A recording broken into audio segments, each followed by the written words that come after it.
Qual seria a explicação para o caos em uma sociedade?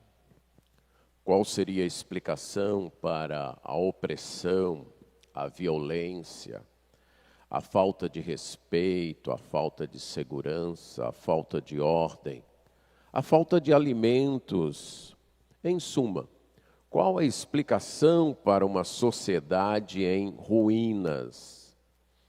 Especialmente quando pensamos que esta sociedade estava num local, numa terra aprazível, numa terra com recursos suficientes para produzir tudo o que era necessário para uma vida agradável, uma vida boa. Especialmente também quando pensamos que esta sociedade, há alguns anos atrás, havia experimentado um tempo de prosperidade intensa, onde cada um dos seus componentes tinha tudo e mais do que era necessário para viver. E quando pensamos também que a esta sociedade foi dado leis justas, que eles poderiam seguir, leis sábias, a pergunta se torna ainda mais intrigante. Qual a explicação para o caos, para a desordem, para a ruína desta sociedade? No livro de Isaías, a explicação é dada. A explicação para a desagregação social, a explicação para a corrupção social, é simplesmente a rebelião contra Deus, a desobediência a Deus. A desobediência ativa ou indiferente a Deus produz a perda, tanto do que é essencial na vida, como daquilo que é belo. A desobediência a Deus, seja uma obediência ativa, afrontosa, provocante, seja uma desobediência através da indiferença, do não se importar, vai produzir numa sociedade a perda daquilo que é essencial, tanto daquilo que é essencial para a vida, como daquilo que é belo. Isso é demonstrado no profeta Isaías, no capítulo 3, verso 1, até capítulo 4, verso 1, que é o texto da nossa mensagem deste domingo pela manhã. Então vamos ler Isaías 3, de 1 a 4, 1, que diz assim: Porque eis que o Senhor dos exércitos, tira de Jerusalém e de Judá o sustento e o apoio, todo sustento de pão e todo sustento de água. O valente, o guerreiro e o juiz, o profeta, o adivinho e o ancião, o capitão de 50, o respeitável, o conselheiro, o hábil entre os artífices e o encantador perito. Dar-lhe-eis meninos por príncipes, e crianças governarão sobre eles. Entre o povo, oprimem uns aos outros, cada um ao seu próximo. O menino se atreverá contra o ancião e o vil contra o nobre. Quando alguém se chegar a seu irmão e lhe disser na casa de seu pai: Tu tens roupa, sê nosso príncipe e toma sob teu governo esta ruína. Naquele dia levantará este a sua voz dizendo: Não sou médico, não há pão em minha casa, nem veste alguma, não me ponhais por príncipe do povo. Porque Jerusalém está arruinada e Judá caída. Porquanto a sua língua e as suas obras são contra o Senhor, para desafiarem a sua gloriosa presença. O aspecto do seu rosto testifica contra eles, e como Sodoma, publicam o seu pecado e não o encobrem. Ai da sua alma, porque fazem mal a si mesmos. Dizei aos justos que bem lhes irá, porque comerão do fruto das suas ações. Ai do perverso, mal lhe irá, porque a sua paga será o que as suas próprias mãos fizeram. Os opressores do meu povo são crianças, e mulheres estão à testa do seu governo. Ó povo meu, os que te guiam te enganam e destroem o caminho por onde deves seguir. O Senhor se dispõe para pleitear e se apresenta para julgar os povos. O Senhor entra em juízo contra os anciãos do seu povo e contra os seus príncipes. Vós sois o que consumiste esta vinha, o que roubaste do pobre está em vossa casa. Que há convosco que esmagais o meu povo e moeis a face dos pobres? Diz o Senhor dos exércitos. Diz ainda mais o Senhor: visto que são altivas as filhas de Sião, e andam de pescoço emproado, de olhares impudentes, andam a passos curtos, fazendo tinir os ornamentos de seus pés, o Senhor fará tinhosa a cabeça das filhas de Sião. O Senhor porá a descoberto as suas vergonhas. Naquele dia, tirará o Senhor o enfeite dos anéis dos tornozelos e as toucas, e os ornamentos em forma de meia-lua, os pendentes e os braceletes, e os véus esvoaçantes, os turbantes, as cadeiazinhas para os passos, as cintas, as caixinhas de perfumes e os amuletos, os sinetes e as joias pendentes do nariz, os vestidos de festa, os mantos, os xales e as bolsas, os espelhos, as camisas finíssimas, os atavios de cabeça e os véus grandes. Será que em lugar de perfume haverá podridão, e por cima e por cinta corda? Em lugar de encrespadura de cabelos, calvície. Em lugar de veste suntuosa, cilício. E marca de fogo em lugar de formosura. Os teus homens cairão à espada e os teus valentes na guerra. As suas portas chorarão e estarão de luto. Sião, desolada, se assentará em terra. 7 mulheres naquele dia lançarão mão de um homem dizendo: nós mesmas do nosso próprio pão nos sustentaremos e do que é nosso nos vestiremos. Tão somente queremos ser chamadas pelo teu nome.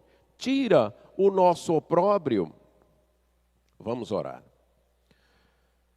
Senhor, temos a tua palavra diante de nós e reconhecemos também a nossa incapacidade de entendê-la, de amá-la e de obedecê-la. Precisamos de ti. Necessitamos da ação do teu Espírito Santo, nos capacitando a isso. E pedimos em nome de Jesus. Amém. A desobediência ou indiferença a Deus produz a perda daquilo que é essencial para uma vida social pacífica e ordeira.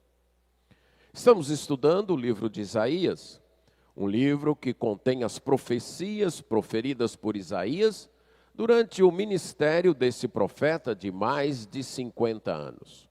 Isaías viveu mais ou menos 700 anos antes do Senhor Jesus Cristo. Os capítulos 1 a 6 formam a parte introdutória do livro. E nós temos nessa parte introdutória algumas subseções, como o capítulo 1, onde Isaías então nos faz, através da sua profecia, um panorama do estado geral do povo. Depois os capítulos 2 a 4, que é uma peça literária bem composta por ele, que começa com o anúncio, a profecia do reino vindouro e termina também com a profecia desse reino vindouro, o reino messiânico. Capítulo 2, versos 1 a 5 e capítulo 4, versos 2 a 6. E no meio, no capítulo 2, verso 6 até capítulo 4, verso 1, nós temos então profecias de juízo. E o nosso texto, capítulo 3, é a tem as duas últimas partes destas profecias de juízo. Deus está anunciando o seu juízo contra Judá, contra Jerusalém, contra o reino então de Judá, que tinha como capital Jerusalém, por causa de sua desobediência a Deus. E o juízo de Deus se manifesta com desordem social. A desordem social, a desordem numa sociedade, as carências daquilo que é essencial para a vida, já é uma manifestação do juízo de Deus. O texto anterior, que nós abordamos há 15 dias, anunciava o juízo de Deus contra tudo que o homem confiava quanto a seus recursos, contra tudo aquilo que o homem acreditava ser suficiente para a sua vida, deixando Deus de lado. E terminou com um apelo, com um desafio. Capítulo 2, verso de 22. Afastai-vos, pois, do homem, cujo fôlego está no seu nariz, pois em que ele é estimado? Esse último versículo sintetiza, resume aquilo que foi dito no capítulo 2, dos versos 6 até 21. Que toda a nossa confiança colocada em recursos humanos não é nada. Não pode ser estimada em nada. E agora o capítulo 3 vai demonstrar isso. Deus vai mostrar como os recursos humanos são como vapor que se evaporam rapidamente. Começa com uma ênfase, e esta primeira parte desse texto, se você prestou atenção, termina também com a mesma ênfase.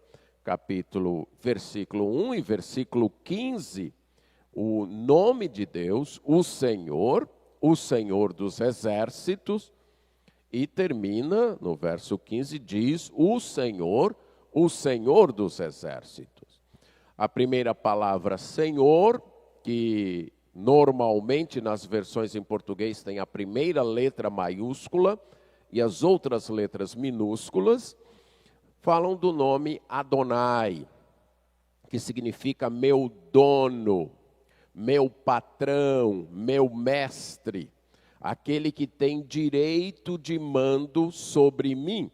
É um título então, que foi aplicado a Deus, referindo-se ao relacionamento do povo com Deus. Quando o povo se relacionava com Deus, então Deus era o seu Senhor, o seu patrão, o seu dono. A segunda palavra, traduzida aqui como Senhor, com todas as letras maiúsculas, com todas as letras em caixa alta, é o nome pessoal de Deus. Yahvé, ou Jeová, ou Yahweh, não sabemos corretamente a pronúncia, porque quando o Antigo Testamento foi escrito, só usava-se na escrita as consoantes, não se colocava as vogais na língua que o Antigo Testamento foi escrito. As vogais eram apenas pronunciadas, mas não eram escritas. Ainda hoje, se você for visitar Israel e pegar um jornal, por exemplo, você vai ver que só tem as vogais ali escritas, não tem as consoantes. Então, assim também era no tempo do Antigo Testamento. E como as pessoas não pronunciavam o nome de Deus, esse nome pessoal, com medo de tomar esse nome em vão, então perdeu-se quais eram as vogais que se colocavam aí, e não se tem muita certeza de como esse nome era pronunciado. Talvez você pergunte, e por que então que as versões colocam Senhor? Porque no Novo Testamento, quando os autores do Novo Testamento, inspirados pelo Espírito Santo, traduziram este nome para a língua do Novo Testamento, usaram a palavra Senhor. Então, os tradutores estão seguindo aquilo que os autores do Novo Testamento fizeram. E para diferenciar Senhor Adonai, que é o primeiro Senhor, de Senhor, nome pessoal de Deus, Yahvé, Yahweh, ou Jeová, ou Javé, eles fazem isso. O Adonai quando se refere a Deus, tem apenas a primeira letra maiúscula e as outras minúsculas. E Senhor, quando é o nome pessoal de Deus, tem todas as letras maiúsculas. Feita essa explicação, então, Isaías aqui fala do meu patrão, o meu dono, que é Javé, Yavé, ou Jeová dos exércitos, aquele que é o dono das hostes, das forças, aquele que domina todos os poderes desse universo. Dos exércitos aqui não se refere apenas aos exércitos humanos, às forças armadas das nações, a estas forças, mas também a todo o exército celestial. Tudo aquilo que Deus pode usar como poder ou como arma, como o vento, como a chuva, como os raios, tudo que está nas mãos de Deus para no momento em que Ele quiser, Ele usar. Ele é o Senhor de todos estes exércitos, o Senhor de todas estas forças. Isaías, então, nessa primeira parte, começa e termina assim, chamando a atenção dos seus ouvintes e dos seus leitores, que é esse Senhor Todo-Poderoso, o Deus que tem um acordo, uma aliança pessoal com o seu povo, o Yavé, o dono desse povo que está falando. E é dito que Deus retira de Jerusalém e de Judá o povo com quem ele tinha feito uma aliança lá no Monte Sinai, o povo que tinha assumido ser seus súditos, tornarem seus súditos, ter ele como rei, que Deus está removendo, retirando todo o sustento e todo o apoio.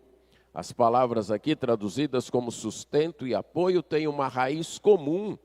As duas derivam do mesmo verbo, o verbo significa confiar em, apoiar-se em.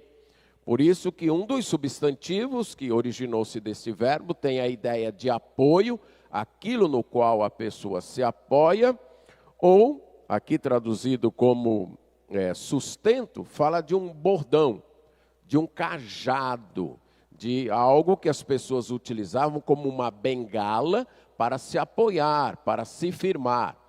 Então Deus está dizendo que Ele vai tirar de Jerusalém, de Judá, vai tirar do seu povo, vai remover do seu povo tudo aquilo no qual ele se apoiava. Tudo aquilo que sustentava a sua sociedade, que sustentava o seu estado, que sustentava o seu país, será tirado. A começar do sustento, o sustento de pão e o sustento de água. Tudo que era necessário para manter a vida. Por pão e água, você tem uma figura de linguagem que engloba todos os alimentos, certo? Pão e água são os alimentos essenciais.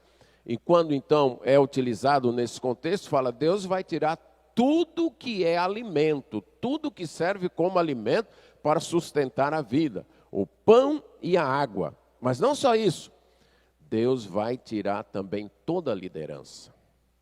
O que dá apoio, o que sustenta a harmonia, a ordem numa sociedade, é a sua liderança.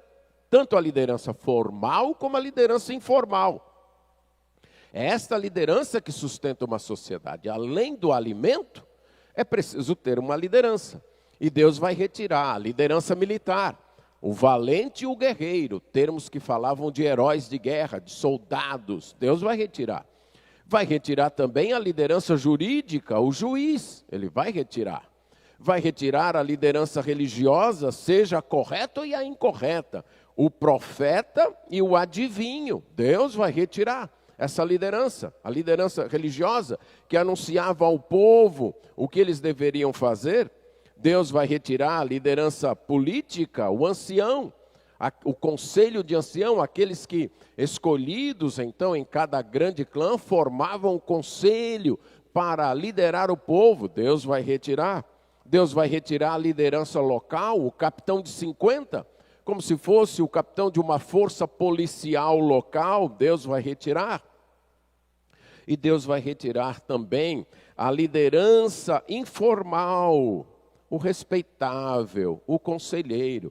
Aquelas pessoas que talvez não tenham um título doado pela sociedade, mas que em virtude de sua vida, de seu comportamento e de sua sabedoria, são líderes, são formadores de opinião, influenciam uma sociedade. Então é dito, Deus vai retirar isso e vai retirar também a liderança profissional. O hábil entre os artífices, aquele então que é perito em sua função, aquele que é também um encantador, perito, Deus vai retirar. O que acontece numa sociedade sem nenhuma liderança? Uma liderança formal, isso é uma liderança reconhecida formalmente pelas leis, ou por uma eleição, ou por qualquer meio formal. E a liderança informal, aquela liderança, muitas vezes, quando a gente forma um grupo ali, e começamos a falar, e de repente alguém se destaca pela sua capacidade de se articular, ou pelo seu conhecimento do assunto, e mesmo sem uma eleição, ele é visto como um líder. Por quê? Por causa de sua sabedoria, seu conhecimento. É o que eu estou chamando aqui de liderança informal. O que acontece, voltando à minha pergunta, numa sociedade, quando toda liderança é retirada, vira uma bagunça, vira um caos. Não tem quem dirige, não tem quem aconselhe, não tem quem manda, não tem quem dê ordens. Faz-me lembrar uma história que li ainda quando criança, um livro que meus pais doaram para nós, filhos, de presente. E uma das histórias era, nessa casa cada um faz o que queria. E contava a história de pai e mãe e 3 filhos. 2 rapazes, o mais velho e 2 meninos, o mais velho e o mais moço e uma menina.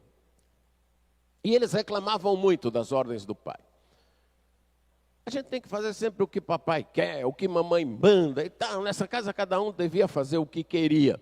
E um dia os pais resolveram fazer isso. Pronto, a partir de hoje, nessa casa cada um só faz o que quer. Eles foram dormir satisfeitos, felizes. A partir de amanhã, eu nem para a escola eu vou brincar.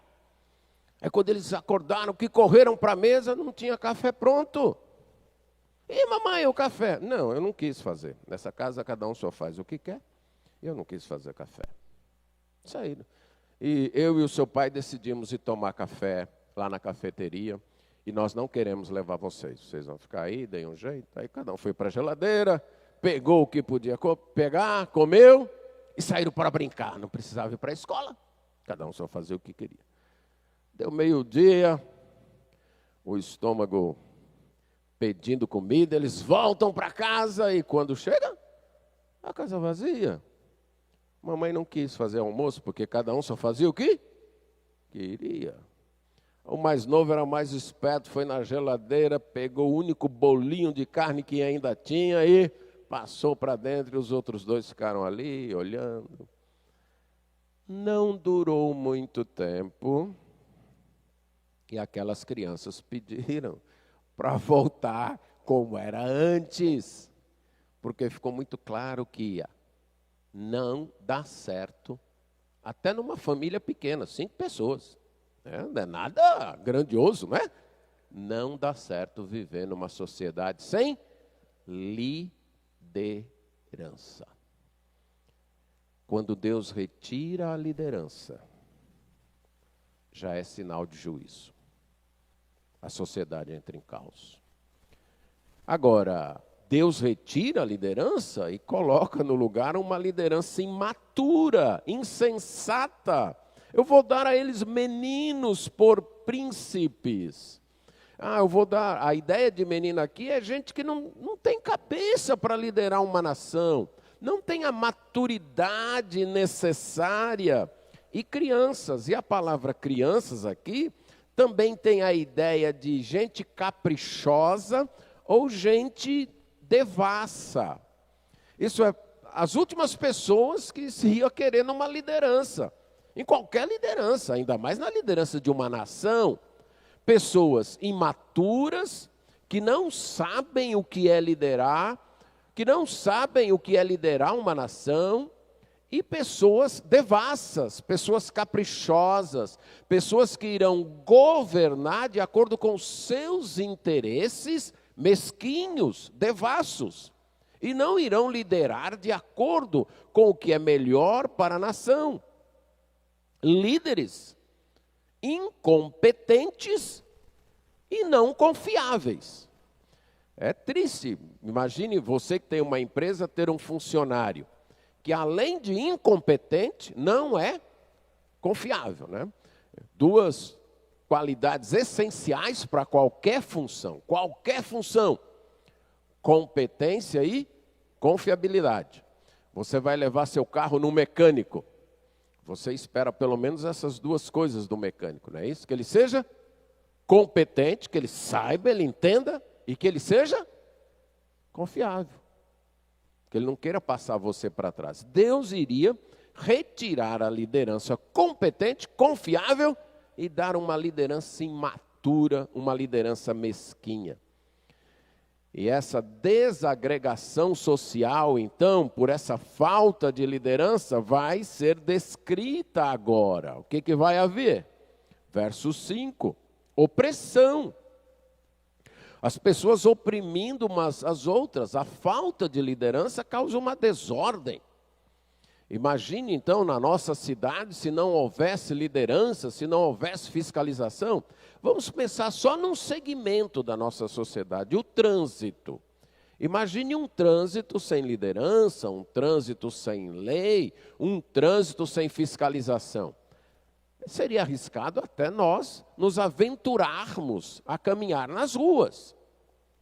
É o que estava acontecendo. Havia opressão, cada um oprimindo o seu próximo, mas também a falta de respeito.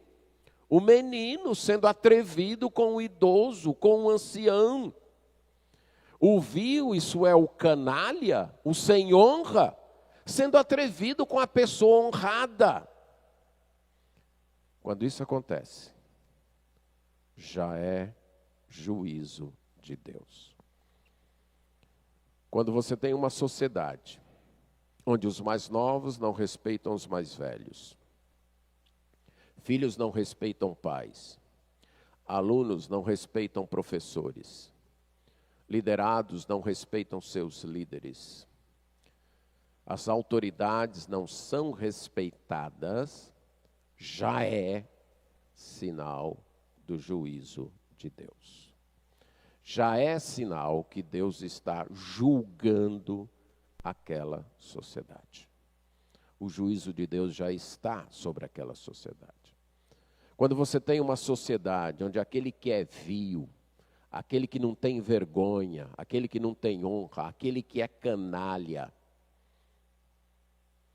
afronta, desafia, debocha daquele que é respeitável, daquele que procura agir direito, daquele que procura agir com honra, já está acontecendo o juízo de Deus. Era isso que estava acontecendo ali em Judá e em Jerusalém. Não se tinha respeito. O que havia era opressão, ninguém podia confiar no seu próximo. Os mais novos desrespeitavam os idosos, as autoridades eram desrespeitadas, e aqueles que não tinham honra, aqueles que eram vis, que eram canalhas, sem vergonhas, partiam para cima daqueles que procuravam agir honradamente. O interessante é que numa sociedade assim, ninguém queria assumir a responsabilidade. É até irônico a maneira como os versículos 7 descrevem isso. Se aparecesse alguém com roupa, se fosse hoje, alguém que tivesse calça e camisa, aquele ali tem calça e camisa, então ele serve para ser líder nosso. Bastava a pessoa ter uma roupa, uma peça de roupa, ter calça e camisa, já era considerado suficiente para ele ser líder. Vamos eleger aquele ali. Mas por quê, rapaz? Porque ele tem calça e camisa, ele tem roupa, ele pelo menos tem roupa, nem isso nós temos. E como ele tem roupa, então pelo menos ele serve para ser o nosso líder. Aí iam falar com ele, era da família. Rapaz, já que você tem roupa, assume aí o cargo. E vejam como ele se refere. Toma sob tua responsabilidade essa ruína que está a nossa sociedade. Vê se dá algum jeito para ajeitar aqui essa nossa sociedade. Pelo menos você tem roupa. E o homem responde, não, Deus me livre. Eu não sou médico. A expressão traduzida aqui como médico é: eu não sou de fazer ataduras. Eu não sou de fazer curativos. Eu não sei curar feridas. E na minha casa não tem pão nem roupa para eu sair ajudando os outros. Não me coloque para governar esse povo. Você tem aqui um retrato de ruína total. Porque o poder é algo que fascina as pessoas. Por pior que esteja uma sociedade, sempre vai ter alguém se candidatando a assumir o governo e a administração daquela sociedade. Vocês vão concordar comigo que assim, por pior que seja, por menos dinheiro que tenha, por menos recursos que tenha, sempre vai aparecer alguém fascinado pelo poder, fascinado pelo governo, ou até pelo senso de responsabilidade, de querer ajudar, ou por outros interesses, vai querer assumir, concorrer àquela função. Aqui não. Não, Deus me livre, eu sei cuidar desse povo, não, cuidar dessa ruína. Arrume outro, porque eu não quero. Uma sociedade que não tinha quem quisesse cuidar dela. Uma sociedade arruinada que não tinha quem quisesse cuidar dela. Agora, por que isso aconteceu? A próxima parte vai explicar claramente. É como se Deus fizesse a pergunta: por que Jerusalém está arruinada e Judá caída? Isso é, por que Judá e Jerusalém aqui, Judá, o país, Jerusalém, a capital, usadas para toda a nação, para indicar toda a nação, por que elas estão prostradas? Por que elas estão de joelhos? E de joelhos aqui subjugadas pela ruína? Por quê? Aí é respondida: porque a sua língua e as suas obras são contra o Senhor. Desafiaram, a ideia, a palavra é rebelaram-se, revoltaram-se.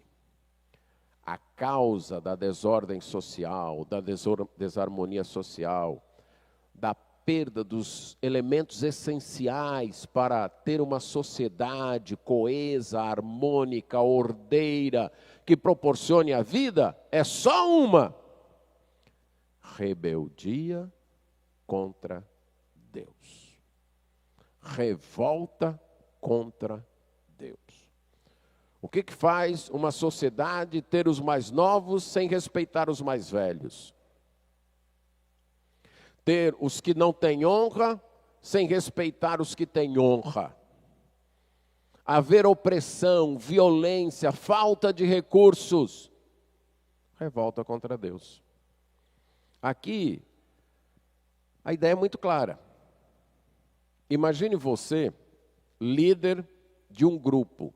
Você é líder de um grupo. E você, naquela organização, que é líder daquele grupo, tem um outro líder sobre você. Você é líder daquele grupo, mas você também está sob liderança. Só que você não respeita esse líder que está acima de você. E os seus liderados veem isso. A pergunta é óbvia. Aliás, a pergunta é: os seus liderados vão lhe respeitar? E a resposta é óbvia. É claro que não. Se você não respeita o seu líder, e os seus liderados percebem e veem isso, eles também vão se achar no direito de quê? De não lhe respeitar. O líder maior desse universo é o Senhor dos exércitos, o dono, o patrão. Um pai que não respeita Deus, é apenas questão de tempo ele perder a liderança e o respeito dos seus filhos. Uma sociedade cujos líderes não respeitam Deus, não obedecem a Deus, é apenas uma questão de tempo, e não de muito tempo, para que haja essa desagregação, essa desordem, essa falta de respeito àquilo que deve ser respeitado. A palavra rebelar indica recusa em se submeter, em obedecer. A palavra foi, na maioria das vezes, usada para o próprio povo de Israel durante o tempo que eles estavam no deserto. Todas aquelas revoltas deles, de reclamações, de insubmissões, de murmurações, foram chamadas de rebeldia, de revolta, de uma recusa em se submeter a Deus. Posso dar duas ilustrações do uso desta palavra. O profeta, lá tem a história narrada em 1 Reis 13, 21 e 26. Aquele profeta que Deus mandou ir lá para Israel, lá para Betel, proclamar o juízo de Deus contra a idolatria daquele povo. Aí Deus disse para aquele profeta, você vai, prega a mensagem e volta por outro caminho. Você não pode voltar pelo mesmo caminho e você não pode parar lá, nem para comer, nem para beber água. Se alimenta aqui, vai lá, prega e volta por outro caminho, não para, a não ser para proclamar a mensagem. E esse profeta, enganado por um outro profeta, decidiu parar e comer. E isso foi chamado de rebeldia. Rebeldia é isso. É não obedecer a Deus. É Deus dar uma ordem, vá por aqui e eu vou por ali. É Deus diz, vai e não pare, e eu vou e paro. Isso é rebeldia. E é interessante que aquele profeta fez isso porque um outro profeta o enganou, mas não importa. Ele tinha que se manter focado, atento na palavra de Deus. Também um outro exemplo é em Deuteronômio 21, 18 a 20, a palavra é usada para os filhos contumazes e rebeldes, aqueles filhos que o pai falava 1, 2, 3, aplicava a disciplina e mesmo assim o menino ou a menina continuava rebelde. Essa é rebelião, revolta contra Deus. Em 1 Samuel 15, 23, Samuel falando ao rei Saul, lembre, é interessante esse texto, é outra ilustração de rebeldia. Deus tinha mandado Saul ir lá e destruir os amalequitas totalmente. Tudo. Aí Saul vai lá, vê uns boi gordo, rapaz, uns cordeiros muito gordos, dá até pena matar isso aí. Vamos fazer o seguinte, vamos levar isso aí e a gente oferece para Deus. Eu vou levar também o rei aqui, eu não vou matar esse rei não, vou levar. E ele vem lá, trazendo, não fez a ordem de Deus. E aí Samuel o confronta. Rapaz, por que você não obedece? Não, eu obedeci. Eu só, o povo aí quis deixar esses bois bonitos, não está vendo? Não, ó, põe umas vacas bonitas dessa, rapaz, uns cordeiros desses, a gente ia matar isso aí. Aí Samuel diz, deixa eu te dizer o que Deus tem para você. E naquele texto é dito, Deus considera a rebelião igual ao pecado de feitiçaria. Ser rebelde e ser feiticeiro para Deus está no mesmo peso. Desobediência contra Deus e praticar feitiçaria é a mesma coisa. Isaías, no capítulo 1, verso 20, já usou esta palavra numa ameaça, se vocês recusarem as minhas ordens e forem rebeldes. Agora, essa rebeldia, quero chamar a sua atenção aqui no capítulo 3, verso 8, que ela é tanto em obras, como em língua, como em palavras. Então, vamos ilustrar com 2 filhos. Então, você tem um filho que é rebelde em obras. Você diga, senta ali, ele senta lá. Então, isso é rebeldia em obras. E você tem um filho que diz, senta aí, e ele senta. Mas ele fica, mas eu não queria sentar. Eu quero fazer o que eu quero. E não é justo, isso está acontecendo. E patati, patatá. Ele também é rebelde. Os dois são rebeldes. Um em obras, outro em língua. E aqui, no caso, Deus está dizendo, a rebeldia em línguas e em obras. As murmurações do povo de Israel lá no deserto, Números 17, 25 e 20, 10, foram chamadas de rebeldia. Então, mesmo quando a gente obedece, mas fica murmurando, resmungando, eu não queria que fizesse assim, não sei por que Deus faz isso, é rebeldia. E esta rebeldia, Deus está dizendo muito claramente, por que que Judá e Jerusalém estão prostrados, estão arruinados? Por que que a sociedade de Judá e Jerusalém está esse caos, essa desordem, esse desrespeito, esta opressão, essa violência, essa carência? Porque foram rebeldes. Em palavras e em obras. A rebeldia é a causa da desagregação e da desordem social. E no caso aqui, uma rebeldia descarada, escancarada. O aspecto do seu rosto testifica contra eles. É como, usando a linguagem nossa, estava na cara. Eles não faziam questão de esconder. Eles não faziam questão de dar um drible, de fazer escondido. Não. Era escancarada, descarada, na cara, tal como Sodoma. Lembram que quando os anjos chegam a Sodoma para libertar, salvar Ló e a família, que os homens, de modo escancarado, aberto, afrontaram aqueles anjos, desrespeitaram a autoridade, tentaram desrespeitar a autoridade deles. Escancarado, aberto, sem nenhuma vergonha, impudente mesmo. Quando uma sociedade chega a esse ponto, ela está pedindo o juízo de Deus. O juízo de Deus há de vir. Quando uma sociedade comete seus pecados e até se orgulha disso, afrontosamente, provocadoramente, contra Deus, é um desafio à sua gloriosa presença, literalmente aos seus olhos gloriosos.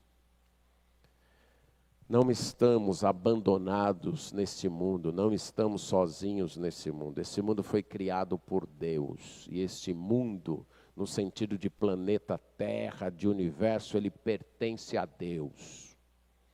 Os olhos gloriosos de Deus estão nesse mundo. E o nosso modo de agir em desobediência aberta a Deus, sem nenhuma preocupação de disfarçar, de esconder, um pecado assumido, desavergonhado, é um desafio aos olhos de Deus. Faz-me lembrar um fato contado por um pai. Na época ele tinha 2 filhos, e o mais velho, eles eram pequenos, e o mais velho gostava de tomar o brinquedo do mais novo. Ele tinha os brinquedos dele, mas ele queria o brinquedo dos mais novos. Um dia o pai reuniu os 2, falou: olha, esses são os seus brinquedos, e esses são os brinquedos do seu irmão. Se você encostar um dedo nos brinquedos do seu irmão, você vai se haver comigo. E ele ficou ali sentado, assistindo televisão na sala, e aquele menino mais velho que tinha recebido a ordem, ficou rodeando o brinquedo dos irmãos, com a mão para trás, rodeando, e olhava para o pai. Olhava para o pai. E olhava para o pai. Até que num momento, aquele menino literalmente encostou um dedo no brinquedo dos irmãos. Sabe o que isso significa? Rebeldia. É desafio. Ah, foi só um dedo. Mas esse encostar desse dedo traduzia um coração, expressava um coração. Eu quero ver. Eu vou encostar o dedo. O senhor disse que se eu encostar o dedo, depois eu vou encostar. É o que nós fazemos com Deus. Deus diz, não é isso. E a gente fica por ali, e olha para Deus, tal, até que uma hora, bora ver o que acontece. Desafio. Desafiar o olhar de Deus. Desafiar a presença de Deus. Aí Deus diz, ai da sua alma, fazem o mal a si mesmo. Aqui, nesses três, final do versículo 9, 10 e 11, nós temos o centro desse texto, também numa estrutura literária muito interessante, né? Você tem ai da sua alma, porque fazem mal a si mesmo. Aí fala dos justos e volta com um ai a falar dos perversos. Pecar é fazer mal a si mesmo. Essa é uma coisa difícil da gente aceitar, mas é isso mesmo. Pecar é fazer mal a si mesmo. Pecar não é exercício de liberdade. Não é. Pecar é autossabotagem. Pecar é uma espécie de masoquismo. Pecar é escolher sofrer. Pecar é escolher se prejudicar. Pecar é dizer, eu quero me prejudicar, por isso eu vou desobedecer a Deus, por isso eu vou pecar. Ai deles, ai da sua alma, fazem mal a si mesmos. Sempre que você for tentado, né? Muitas vezes nós somos tentados como filhos, né? O pai diz, faz isso, ou a mãe diz, faz desse jeito, e você está com raiva, só porque ele falou, eu vou fazer diferente, só para esfregar na cara dele, só para ele sofrer, só para ela sofrer. Evidentemente que você está fazendo seu pai e sua mãe sofrer, mas lembre-se, você também está fazendo mal a si mesmo. Isso em qualquer área da vida. Muitas vezes a gente desobedece na ilusão de fazer o outro sofrer. É a esposa que não faz a coisa do jeito porque eu quero maltratar o meu marido. Ou é o marido que não faz a coisa do jeito porque eu quero maltratar a minha mulher, eu quero que ela sofra. Toda vez que a gente peca, a gente faz o mal aos outros, sim, quando a gente peca. Mas antes de tudo, a gente faz o mal a si mesmo. Ai da sua alma, porque fazem mal a si mesmos. Aí Deus diz, falem para os justos, aqueles comprometidos com a obediência a Deus, aqueles comprometidos com a vida correta, que bem lhes irá. Eles vão comer o fruto das suas ações. Não é porque a sociedade está nesse caos, está bagunçada, que cada um faz o que quer, que ninguém respeita ninguém, que eu deixei os justos de lado, que eu não estou nem aí para eles. Não, peraí. Diga para os justos, para aqueles que procuram a honra, para aqueles que procuram agir com respeito e obediência às minhas ordens, digam para eles que eu vou fazer o bem para eles. Bem lhes irá. E hoje à noite nós vamos ver isso, essa parte. Bem lhes irá, Deus diz. Eles vão comer, eles vão desfrutar o fruto do seu trabalho. Então não se deixe levar por uma maioria pecaminosa. Não se deixe levar por uma maioria revoltosa, rebelde. Já que todo mundo está rebelde mesmo, ninguém faz nada certo, ninguém obedece ninguém, eu também vou agir assim também. Não. Deixe aqueles que querem fazer mal a si mesmos fazerem. Faça o bem a você mesmo. Seja correto. Seja honrado, seja obediente a Deus, para fazer o bem a você mesmo, para cuidar de você mesmo, porque Deus diz, bem lhes irá, eles vão ter o fruto do trabalho deles. Aí ele repete, mas ai do perverso, mal lhe irá. O que ele vai receber é a paga das suas próprias ações, daquilo que suas próprias mãos fizeram. A gente colhe o que a gente planta. Lembre-se disso. Mesmo que a sociedade esteja em desordem, em franca e aberta rebeldia contra Deus, não vamos nos juntar a isso, porque isso é fazer o mal a si mesmo. Vamos nos manter no bem, no que é correto, no que é honrado, no que obedece a Deus. Aí Deus, depois desse centro, Deus passa a falar aos líderes. Os opressores do meu povo são crianças, mulheres estão à testa do governo. E lembre-se que aqui, naquela época, não havia governo de mulheres. Quando havia governo de mulheres, era naquela época uma desonra para a nação. E aí ele está dizendo, isso está acontecendo com o meu povo, são meninos, são crianças, são imaturos, são pessoas incapazes de governar. Eles não estão, então, fazendo o governo correto. Aí diz, povo meu, os que te guiam te enganam.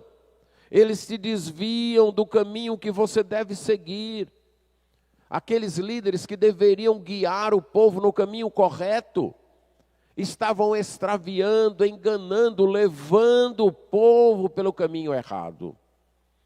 Aí o verso 13 diz, pois então o Senhor se levantou. O Senhor agora veio ao tribunal. O Senhor veio como promotor. Veio apresentar o seu pleito, apresentar o seu juízo. O Senhor se levantou para litigar. E a ideia é essa mesmo, de alguém que chega diante de um tribunal e apresenta sua queixa.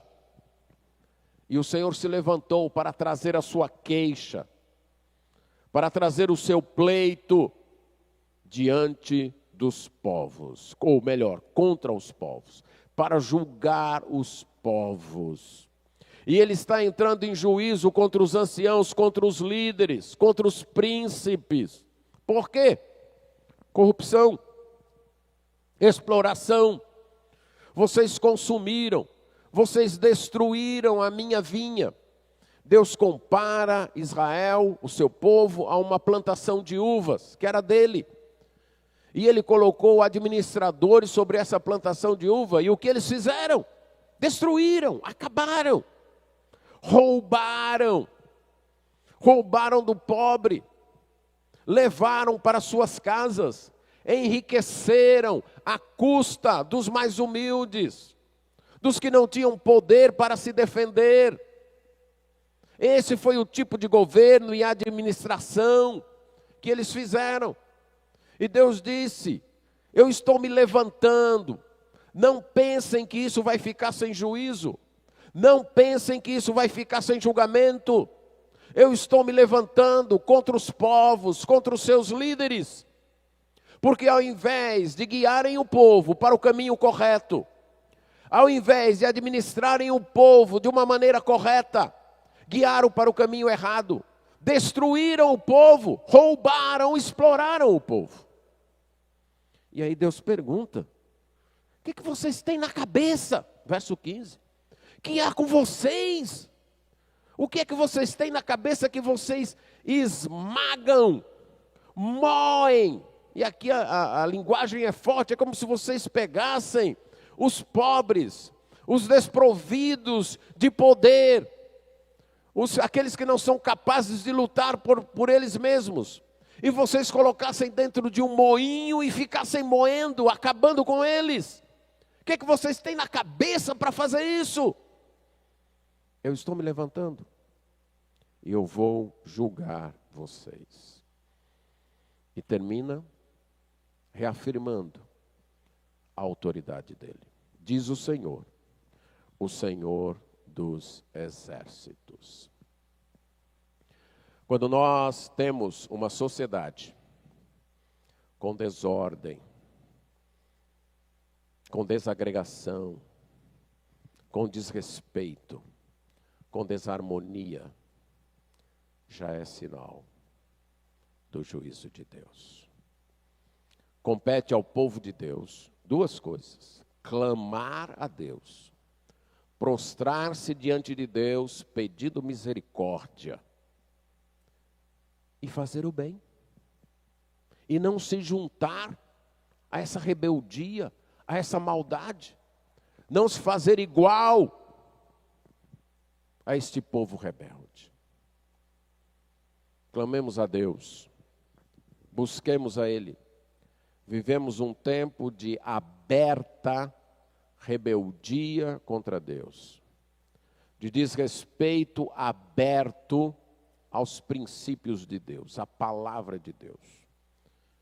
Vivemos um tempo de ameaça aos inocentes, aqueles que não podem defender a própria vida, aqueles que não têm como lutar para manter sua própria vida, estão sendo moídos literalmente, destruídos, esmagados. Já é sinal do juízo de Deus. E mais juízo virá, se não houver arrependimento, se não houver mudança. Compete ao povo de Deus clamar, buscar a Deus e não se juntar a essa rebeldia. E manter-se afastado desta rebeldia. Mas a desobediência ou indiferença a Deus também produz a perda do que é belo e do que é agradável à vida. Não apenas a perda daquilo que é essencial, mas do que é belo.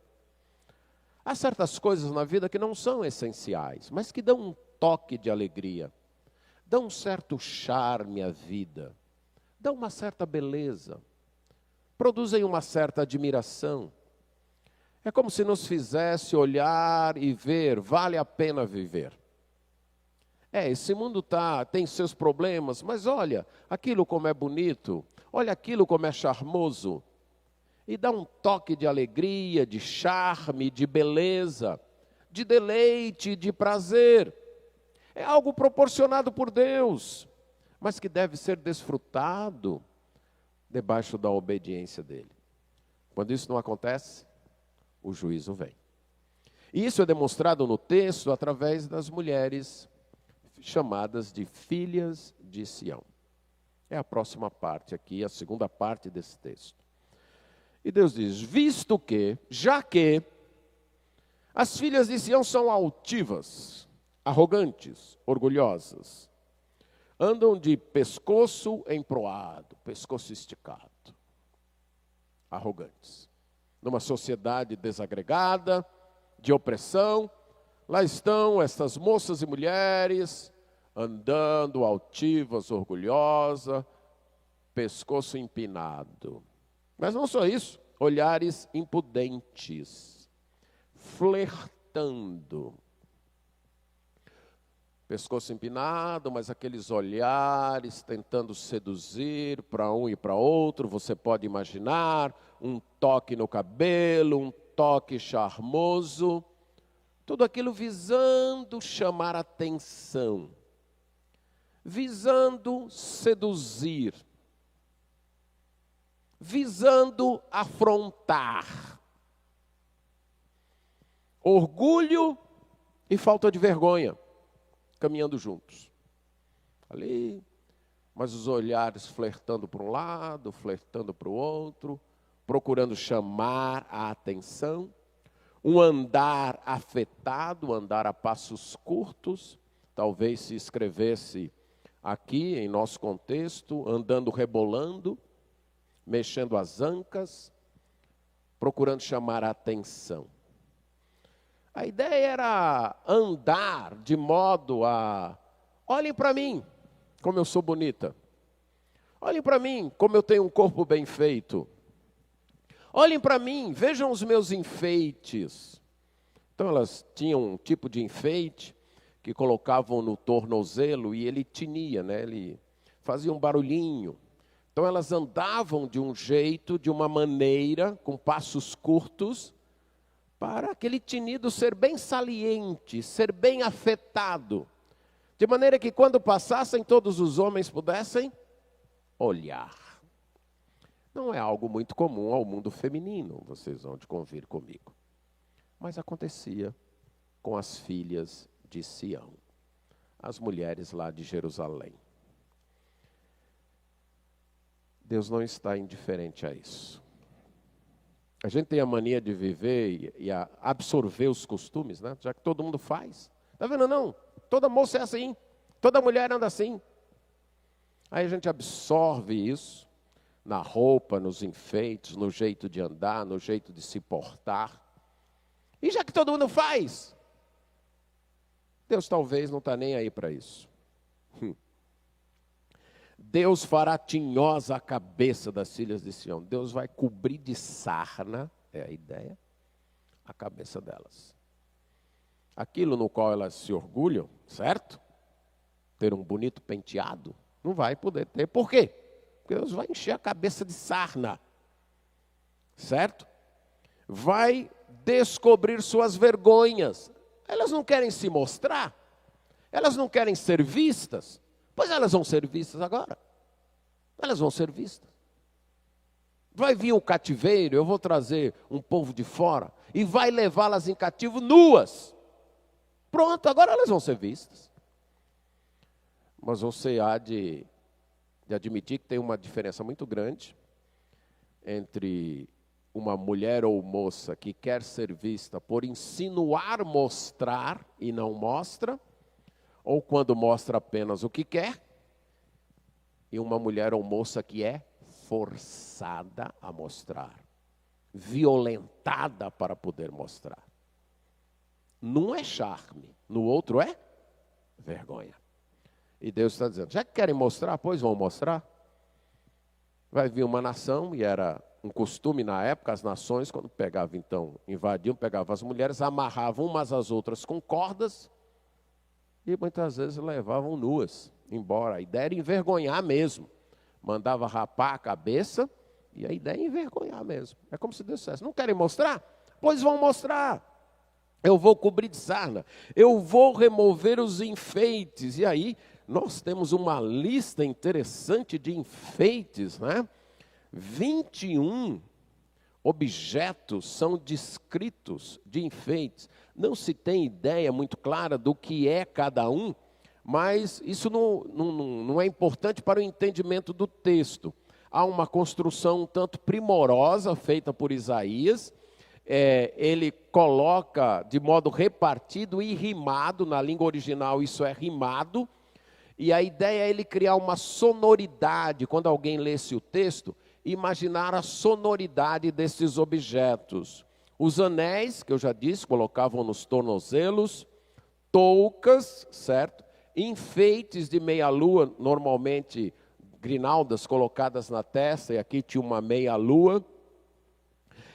Turbantes, enfeites para os passos, cintos, caixinhas de perfume que funcionavam como transilins, né? Cordões que elas colocavam no pescoço, e dentro era uma caixinha normalmente feita de ouro, prata, e dentro da caixinha tinha perfume para perfumar o corpo. E tinha os amuletos também, aqueles enfeites que eram amuletos, que eram mágicos, que elas usavam porque achavam que dariam proteção. Tinham anéis, tinham também as argolas no nariz, que elas eram um enfeite da época.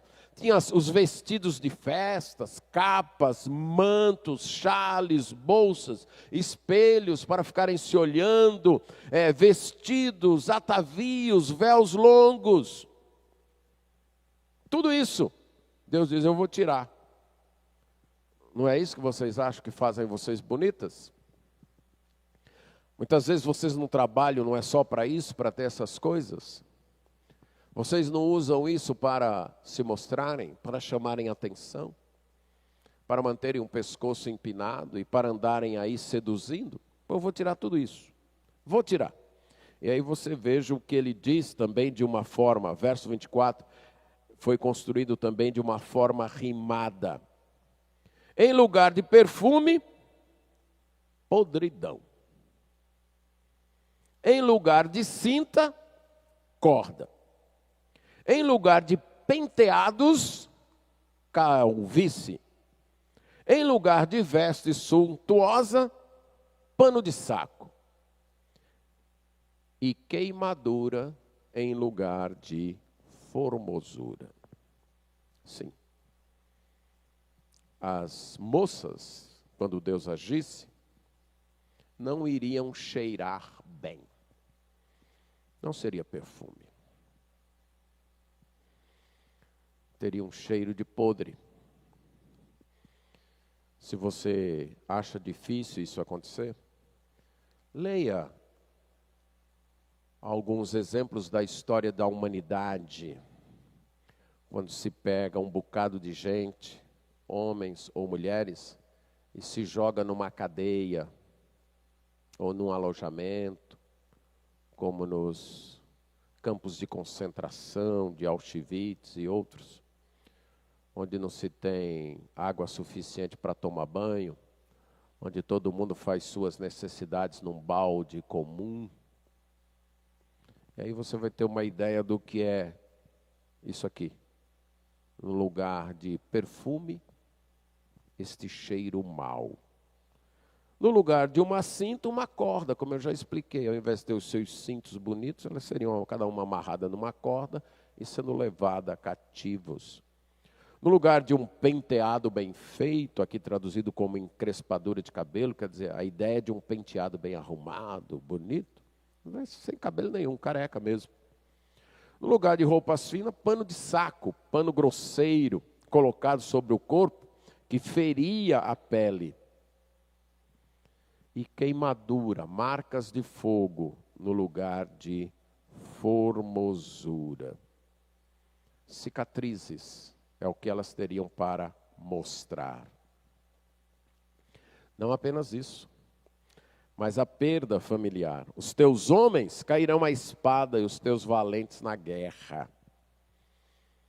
Os homens que estariam na luta, na guerra, para defender estas mulheres, seus luxos, morreriam. E nas suas portas, isso é, nas suas cidades, que eram muradas e tinham as suas portas, o que haveria era choro e luto. E Sião, tratada aqui como uma mulher, personificada como uma mulher desolada, se assentando em terra. E a desagregação social ia chegar a um ponto, já que os homens, muitos, a maioria tinha morrido na guerra, as mulheres que ficaram se humilhariam. 7 mulheres tentando agarrar um homem. E aqui há um contraponto com aquele verso 6 do capítulo 3, quando alguém chegava numa casa e tentava agarrar aquele que tinha roupa para ele ser o líder. Aqui são 7 mulheres agarrando, é literalmente essa ideia, agarrando um homem, dizendo, olha, eu não quero que você me sustente, eu não quero que você me dê roupa, eu não quero isso. Eu só quero que você me dê seu nome e me dê um filho para a nossa família ser mantida. O cúmulo aqui da humilhação.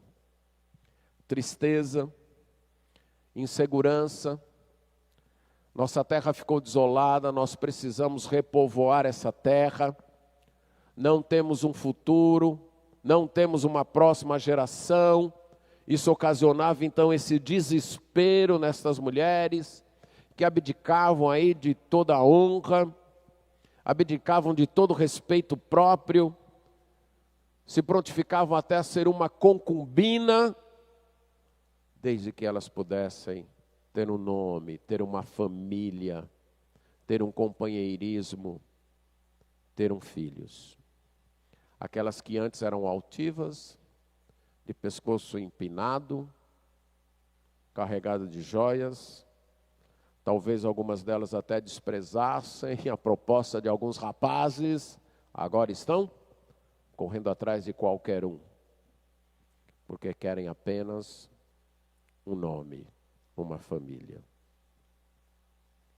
Qual a explicação para esta sociedade ter chegado a esse ponto? Ou iria chegar ainda a esse ponto? Iria chegar. Qual a explicação?